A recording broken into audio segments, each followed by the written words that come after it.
Go right back to the oldies. Right back to the oldies. Oh man. Damn. YouTube's hitting my channel fucking hard with algorithm bullshit. Like, it's ridiculous.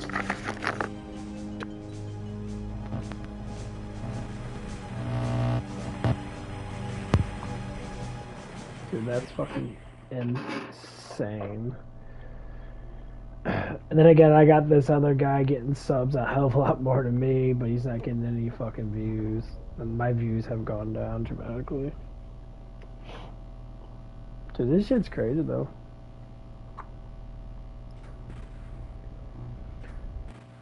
I'm kind of annoyed. Okay, that worked. I think I know. Yeah, it went up pretty quick. Oh, let's see. Features.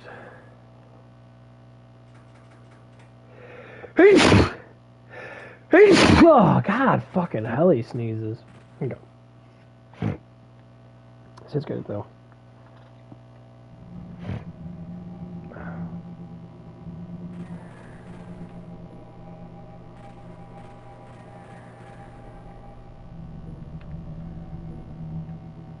So, the plan for tomorrow is to...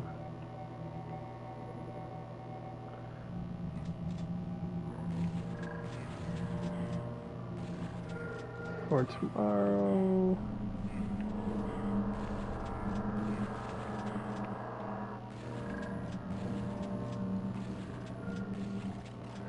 Go with the 5 guys. I gotta get that job up there. I'm upset that I didn't go for that interview and that I'm actually extremely, like, not really too fond of being not going up in that.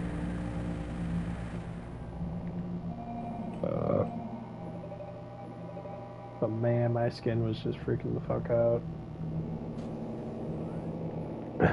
Because I don't think about it until I actually see it. Once I look at myself and I start seeing it, and that's what it is. Like, if I don't pay attention to it, I won't even notice it at all. That's the problem. So you gotta get that job in that. I want to become a supervisor up there as fast as possible. That's my main goal, is try to become, have a leadership position, because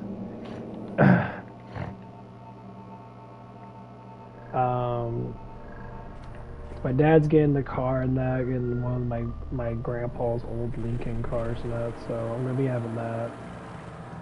God, this game's so good.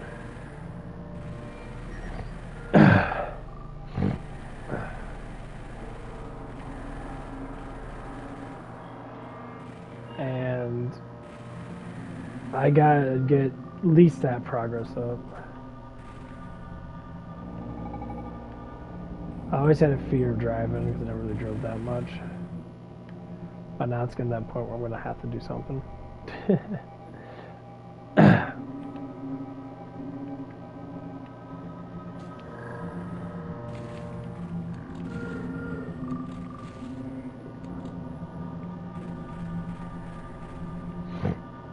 So my biggest thing is to get shit going.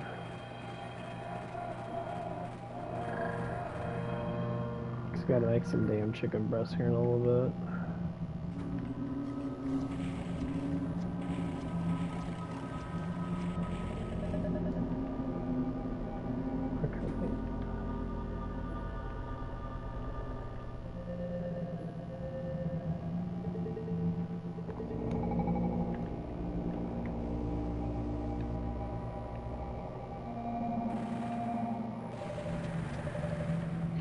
God, I like how creepy this game is.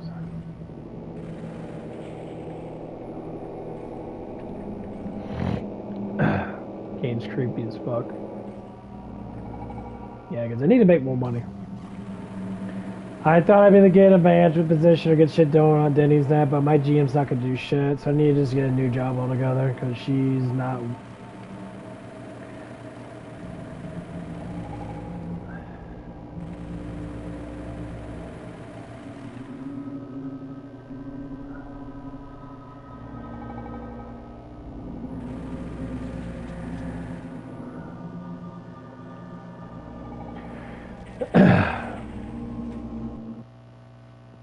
So I have to do that red light. I think I'm gonna do it probably. I'll probably do at least twice a week or 3 times a week.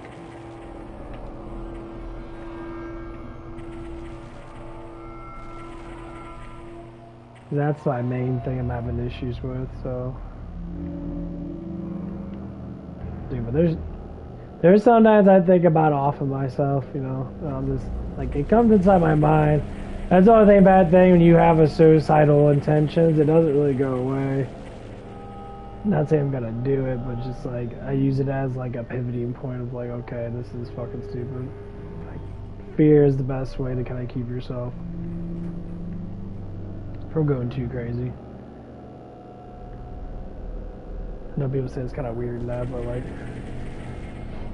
it's not a hatred for myself because I was using it. Because a lot of people say, you know, when you're angry, that go lift weights. I'm like, okay, so I start lifting weights and that, and I lifted really fucking hard. Did some legs and that. I was doing a lot of legs, a lot of leg press and that, trying to get that shit going. And then I did really good.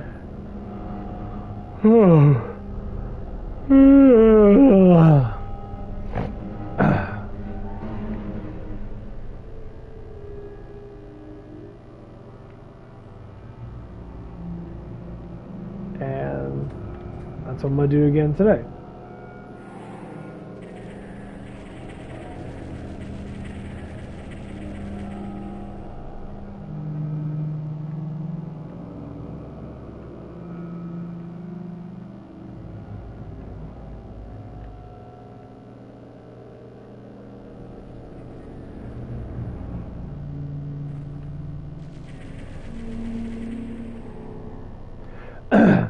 Well, the thing is, like, they knew I had the interview at 11, but they weren't paying attention at all. And so basically, what happened is I was sitting outside for like 15 minutes, just waiting to see if anyone would come over and be like, "Oh, it's like, are you the person to do the interview? Just do the interview right then and there and be done with it." But then I start noticing my skin was really dry on my face and that. I tell you what, dude, it's the worst feeling in the world. Like, I know people don't like to judge that, and normally when I do interviews and that, it's like the worst thing that I can possibly do, so hopefully they'll be under control. I'll go do that red light crap and then be done with that crap.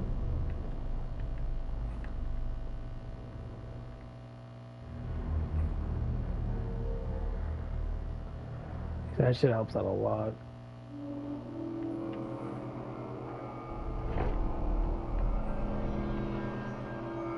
This shit's creepy, dude. They got the Raycon headphones on. They're creepy. Everything's so loud. The bass is so loud and shit.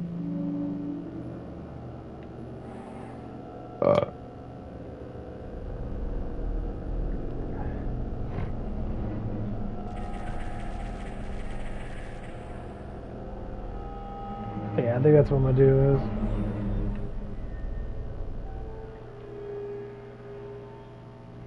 So, man, I really want to get up at Planet Fitness because I already know the GM up there. He seems pretty cool in that, and that'd be a huge help. This good job up there because their job is.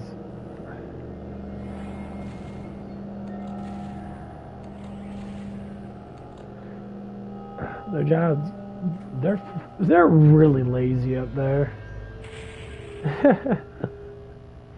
They're really fucking lazy up there. Like, it's just like every time I go up there and that, like, the GM does a lot of work in that way because he's the only one that's normally up there a lot. And, like, everybody else is kind of just like, they'll come in and they'll clean up, like, the tanning rooms and that. They'll wipe out all the stuff and that, but they really don't. They honestly just hang out there. Like, there was another guy there in the morning time. He comes in early, he helps clean up everything and that. But yeah, we'll see what happens with Five Guys. That'll be the first thing. Yeah, because YouTube ain't gonna take off, and then YouTube's being a bunch of dicks. Like, they won't allow my channel to grow.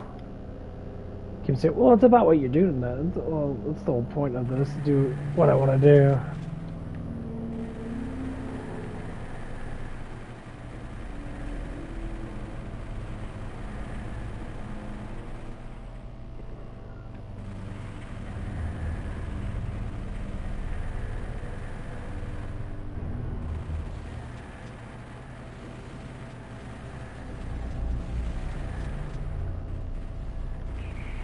Haha.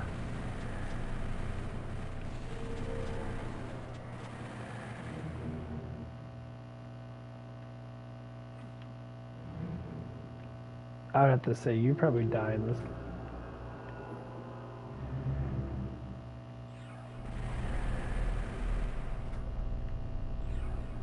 Like one man versus like thousands, if not tens of thousands of demons and shit. It'd be fucking ridiculous. Other than that, you'd be scared for your fucking life. But you would have to sit there and like manage to like sneak by and do like more stealthy shit and try to survive.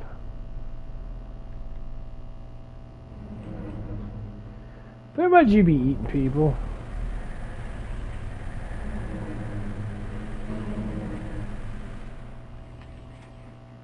Then you slowly change.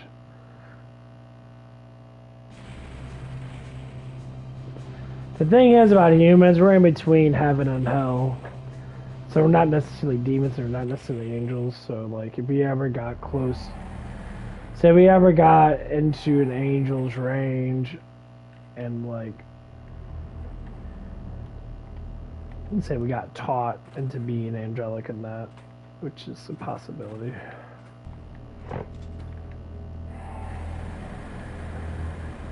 We couldn't be full angelics because we're not meant to be like that.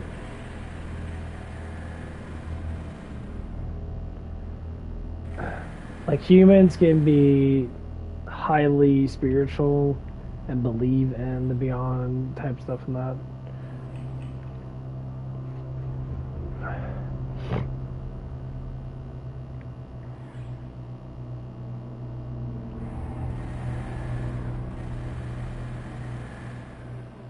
But yeah, I'm gonna try to get more hours in.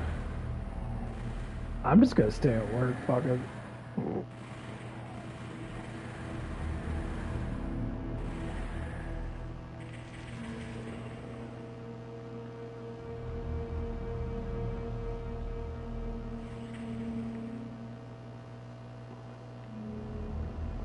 I want to try to stay on the clock as long as I can.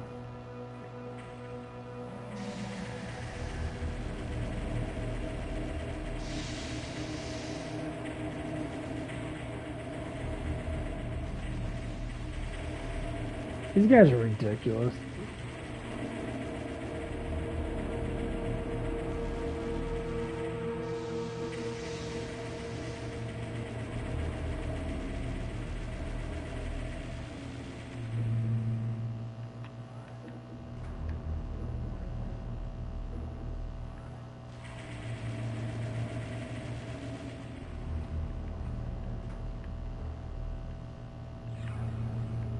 But yeah, if I can get up to like close to $20 an hour by the end of this year, I think I'll be okay. If I can. That's basically what my do is.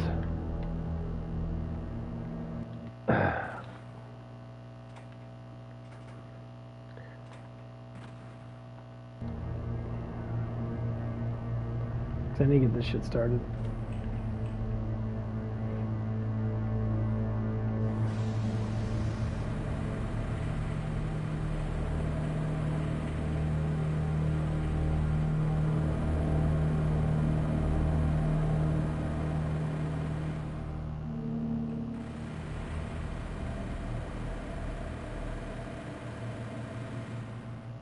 Okay.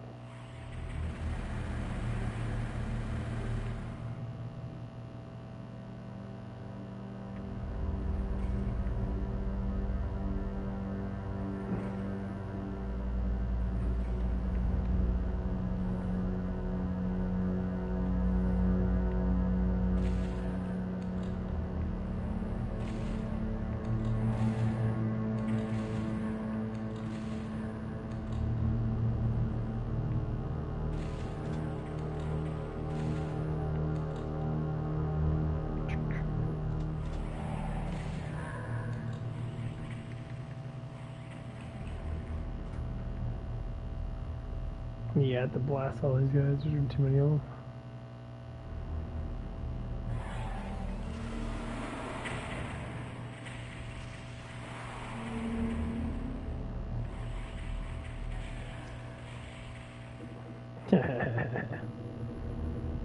Splatter.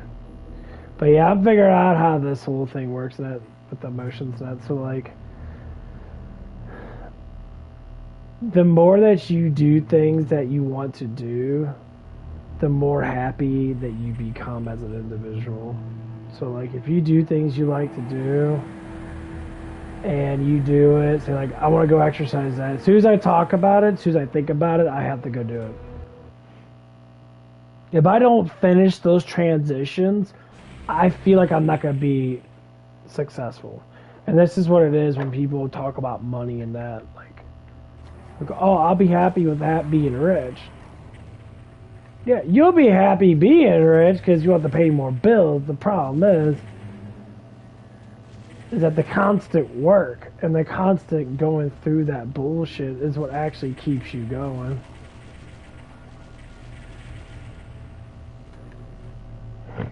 I don't think a lot of people understand that. So like, so I go with the Five Guys. If I get the job on that, and then I tell the GM, hey, you know, it's like I want to become a supervisor now, but I'll work here for a little bit to get the gist of it, and then I'll become a supervisor kind of thing, and that, you know. So I really want to get going on that. I got too much leadership training to not be able to do it as a basis of it. So if I do this and I have progress, I can get up to $600 to $700 a week. Success. This whole entire year will be a success. Anybody just get the job on that, and I'm working wherever how many hours of work. So a lot of times I don't have to be called in. Like I think about going up there on Thursday. Because a lot of people come in, they clock in at Denny's all the damn time. They just clock in just to clock in. They're not even supposed to work that day. Like, whatever, you know, fuck these things.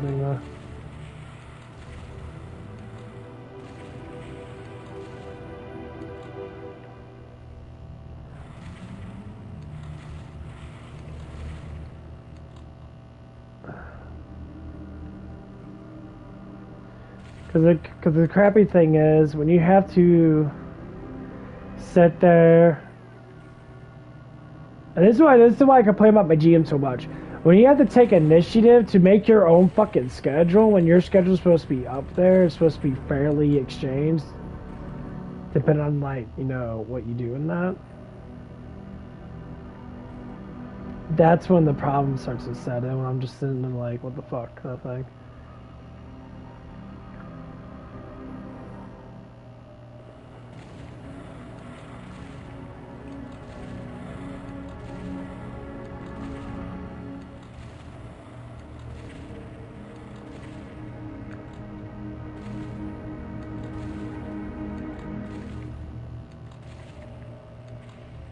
And this is what goes up.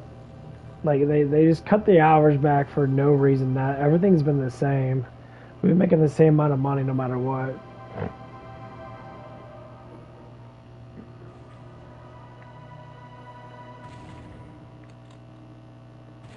Is I get so fucking tired at the end of my shift. And I can't say it doesn't matter what I eat. I just get super fucking exhausted.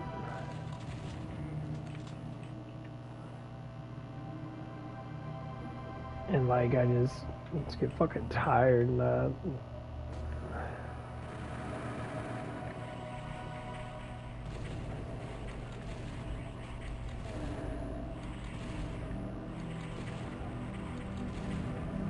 because I get inside my head a lot, and I think that's my main problem.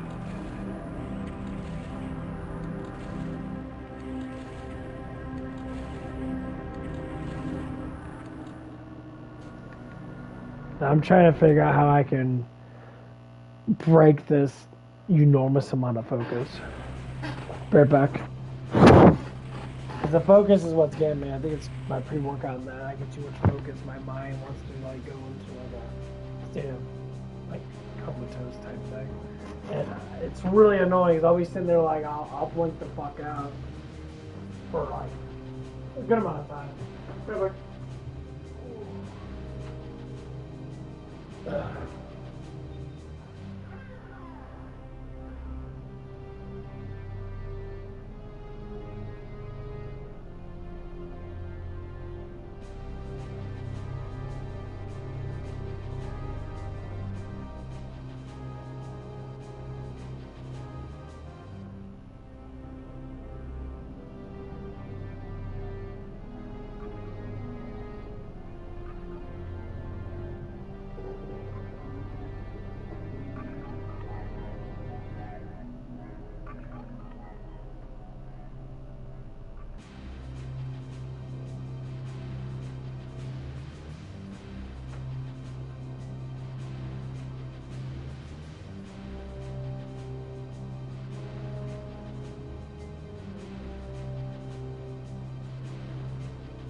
Jerky meat.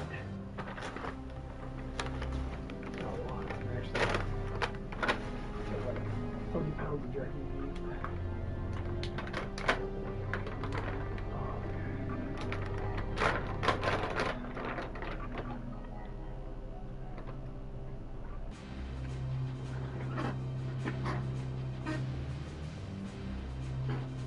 Yeah, YouTube definitely slowing down a lot.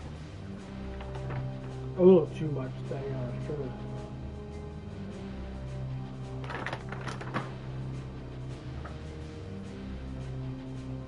I think it's because of my Sprite.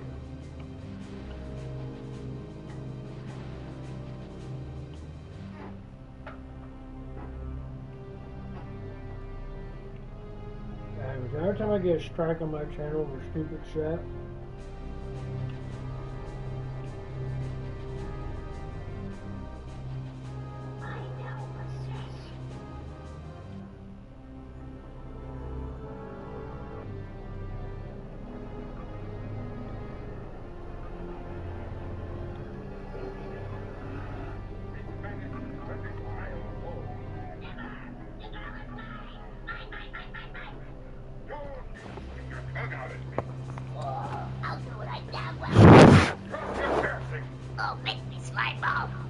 watch it repossess. Pardon me, your reverend and holy Slimeball. How about these box? I command you close your mouth. What's this, blood? Talk down that crucifix. Oh, I love it. Stop it! I command you. Be gone, Satan. Be gone, demon.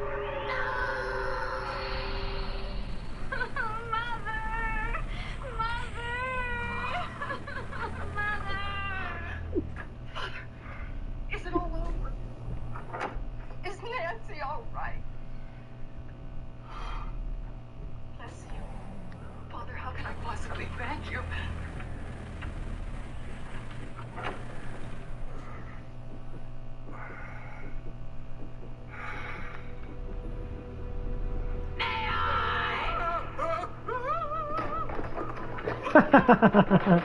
Falls down like 5 flights of stairs.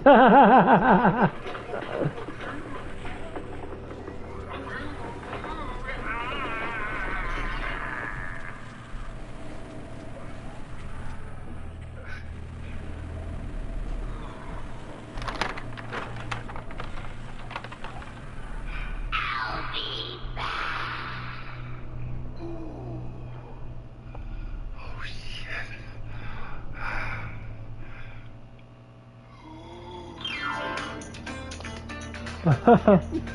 Oh, shit. Oh shit.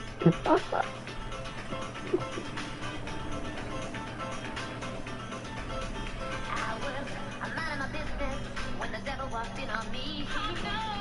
Waving his hand said, come on, just follow me. So I looked him in the eyes and I showed him to the door. And I told him to get lost, cause I've been there once before. Don't wanna be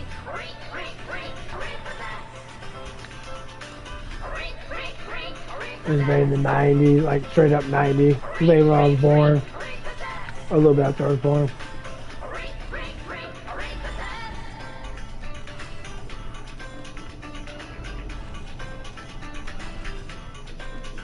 Now I've been invited to the Neverland called hell. It's much too warm for me, don't like the heat down there. And I've looked fear in the face so many times before. And that's why I'm so fast to show him to the door. Don't wanna be repossessed. Get on up, out the door. Repossessed. Get on up, out the door. Repossessed. Oh no. Uh-oh. Get on up, out the door. Repossessed.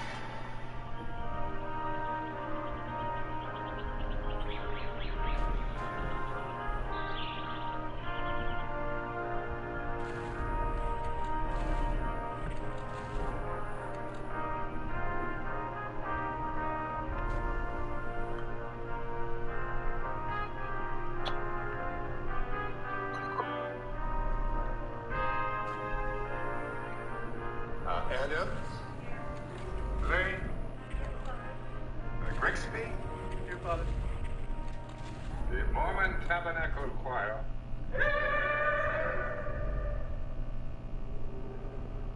I love this guy. I am Father May I, and I would like to welcome you to the seminar. I am here to Yeah, I got a super hot chick up front. She's actually that extremely first good looking. destroyed and then renewed my belief in divine intervention. 17 years ago, a Damn. young girl was the victim of an episode of demonic possession, and I was called in to rescue her soul.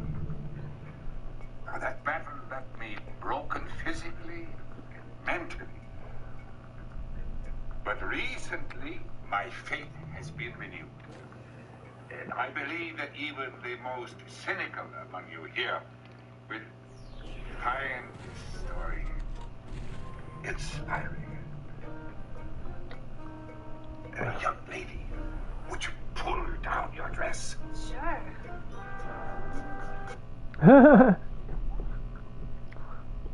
Find this story inspiring. This chick's got some really nice boobs for the 90s. Young lady, would you pull down your dress? Sure. Damn.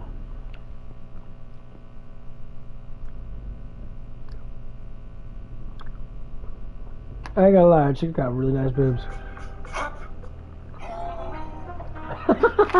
He's like, what?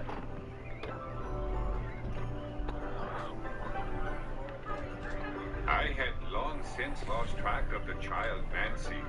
She had grown to womanhood and got married and had settled down with her husband and 2 lovely children in a picturesque neighborhood with playful children and picket fences and lots of Caucasians. So, for the 5th time, this charity match between the Pro Hockey All-Stars and Peggy Hamill's Pals on Ice has turned ugly, Dan. Yeah, and it was Rusty the Rooster that started it all when he was in. For another episode of Brideshead Revisited. At last, my dear, sweet, loving bride. Okay, kids, dinner's almost ready. Turn off the TV. What are we having? Oh, your favorite. Prime ribs, sweet potatoes, green beans, and split pea soup. Mom and Dad, I'm playing pea soup. You know they hate it. Mom, I said they were lovely children.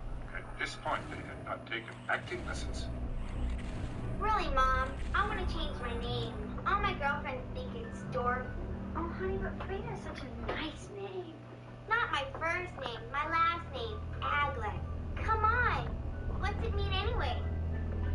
Well, Frida, in the old days, aglet meant he who puts those tiny plastic things on the end of shoelaces. See, back then, a man's name was the same as his occupation. Oh, like a man named Frank Carpenter who built houses? Or Thomas Baker made bread? Exactly. So what did John Hancock do? Well, there were some exceptions.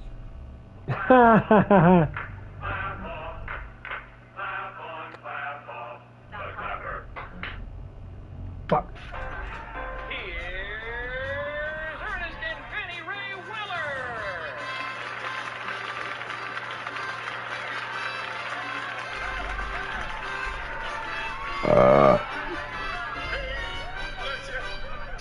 God bless you. Welcome to Ernest and Fanny's Miracle Hour. I am Ernest. And I'm Fanny. Oh, and you all know little Foo-Foo. Oh, Foo-Foo says, God bless you, everyone. We have a terrific lineup of inspiration for you on this program. As usual, we'll be reading some passages from the good book. And just possibly... It says good book. It doesn't say the Bible. It says good book. And you know, Ernest, Foo-Foo just loves when you heal people. Foo-Foo is a good dog. Why, you little shit. you little Zoo? shit. Shit. I don't want to watch this. No way. Hey, come on now. Hey, Algie. Why, you little... That's strange. I want you to remember... I don't know, maybe the batteries are dead. Ouch, mine's out. Bitch. The majesty of the devil himself. Never forget that Satan constantly surrounds us with but one goal in mind: to steal your soul.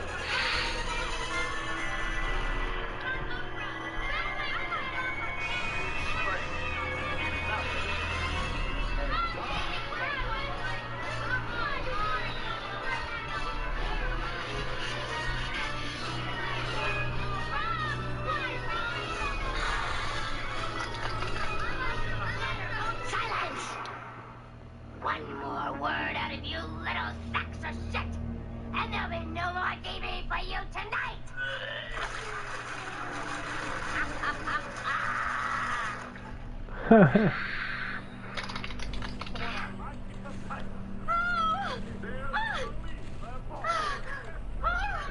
Okay, Dad, I'm so sorry. I don't know what came over me. $20 says it's PMS. Make it stop! Make it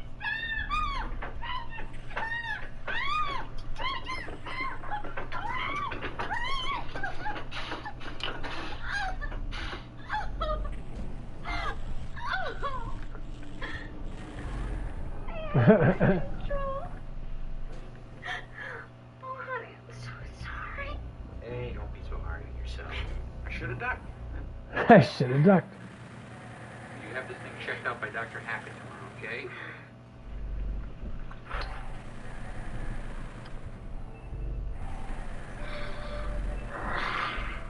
Yep, definitely PMS.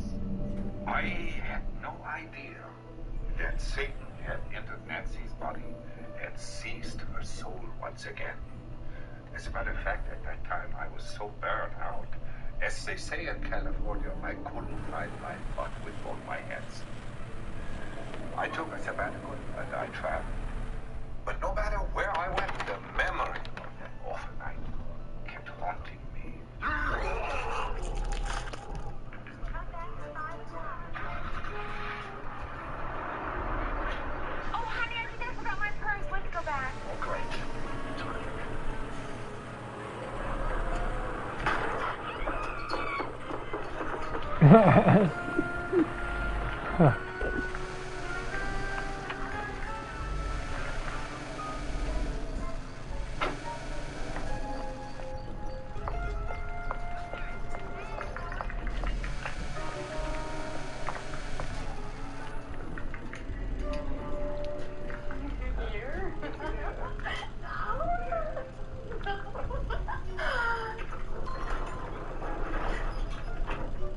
Oh, excuse me.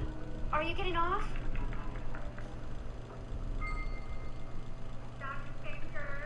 Dude, you get a blowjob in the elevator.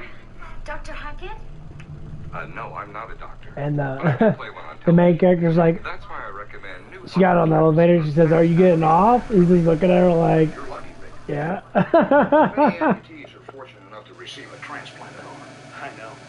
It's too bad that wrestler had to die for me to get it. Call for Dr. Hackett! Uh-oh, gotta go. See you in rehab. Sure, Doc.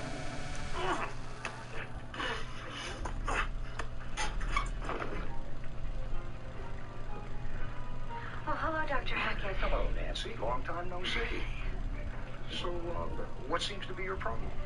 Something came over me last night. I just felt such incredible anger. And then suddenly I vomited on my family. Smooth or chunky? Smooth. Oh, doctor, what could it be? Possibly the flu. I just had a couple of cases of it come in today. I suppose it always frightened me. Nancy, relax, relax.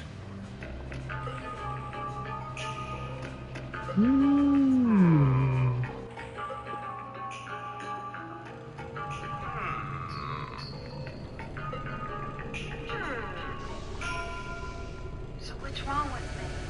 Well, in a nutshell, I took a survey of all the doctors gathered here. When I tallied their opinions, the survey said, good answer, good answer, good. Dear Lord, Right in the ass. after my exorcism, I strive to lead a good, clean, decent life. I haven't done anything morally wrong. Well, except watch that Rob Lowe video. Just give me a sign.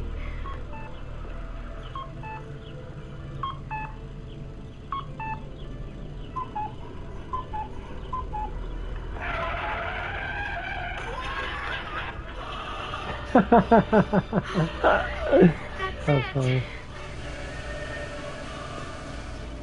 Nancy reached out for the guidance of God. She discovered that she was not the only one walking the streets in search of the path of penitence and truth. God comforts even the lowliest of men, even though they lack any shred of intelligence. The name's North, ma'am. I have a reservation. Let's see. Yes, Mr. North. How long has it been since your last confession? I don't recall, counsel.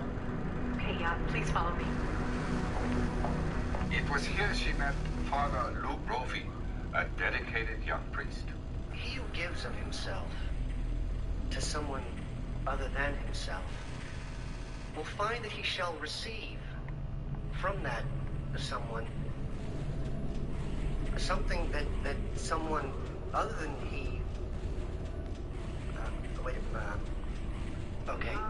he shall receive that which he gave of himself, which I said he was dedicated. I did not say he was articulate. Look, just be good to each other. With that in mind, I will now ask our ushers to please pass around the donation basket. Our church thanks you. Father Brophy was a man of integrity, a man dedicated to his beliefs, a man about 5'10" in his stocking feet. It was Father Luke who would make me once again come face to face with my nightmares, and would introduce me to some very interesting Armenian food. As a matter of fact, it was at the dinner table that he heard his mother say, "Luke, always white of him."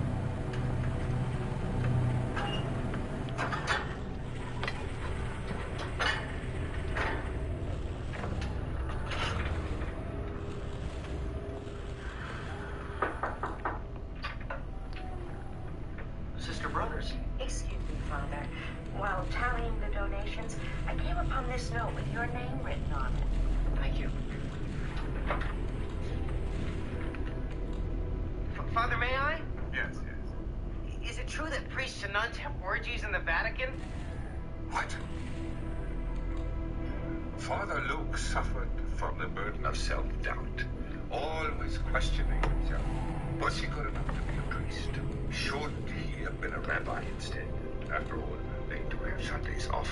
And the question that nagged him the most, why weren't there any Japanese players in the NBA? Was it the hand of the Almighty that drew Luke to the phone that night? Or had he just forgotten to leave his answering machine on again? Hello? Father Brophy? Hi, this is Nancy Aglett. I'm the one that left you that note today. That's so strange. I was just about to phone you. Well, I hope I'm not disturbing you. I looked your name up in the phone book. That's okay. Now, what's this about you having a religious problem? A religious problem. Honey, sorry. Have you seen my nose hair clippers? They're in the cabinet. Listen, I really can't talk about this over the phone. Is it possible you could come over tonight so we could speak privately? Well, you see, it's my Oh, please, Father. It's very, very serious. Sure. Where do you live? I live at 733 Sex Drive.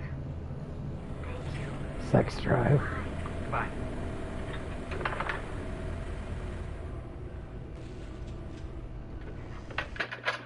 I've run out all my ammo. Hey, let's play with the Mystic Spirit board, okay? Enter, please.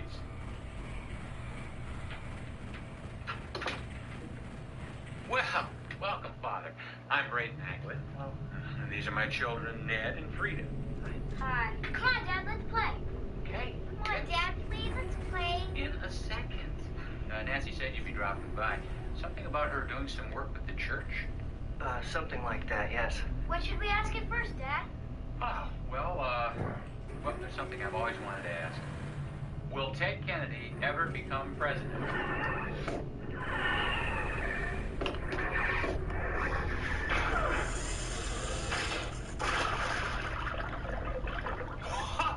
Oh, I guess not, eh, kids? Right.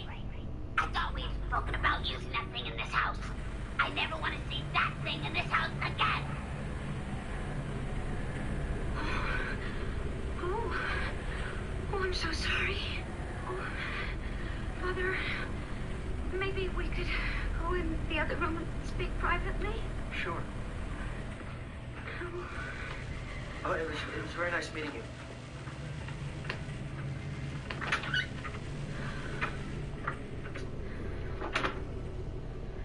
I assume you don't want your family knowing about this. No, I don't. No one knows what happened to me in my past and what I believe is happening to me now. Yeah, what exactly is that? I believe I'm being possessed by the devil. The devil? Mrs. Aglett, are you under any kind of psychiatric care at all? I once gave my word never to show anyone what you were about to see.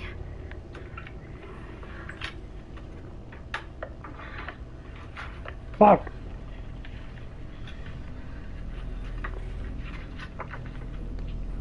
High school debating champion?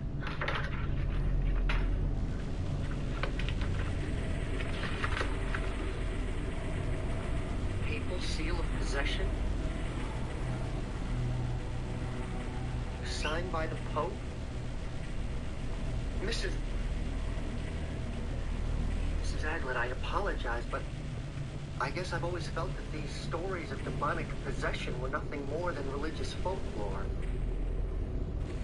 But why did you call me? Why didn't you contact the exorcist, Father Magi? May I, Father Jedediah, may I? Well, they say he retired from the church right after my exorcism.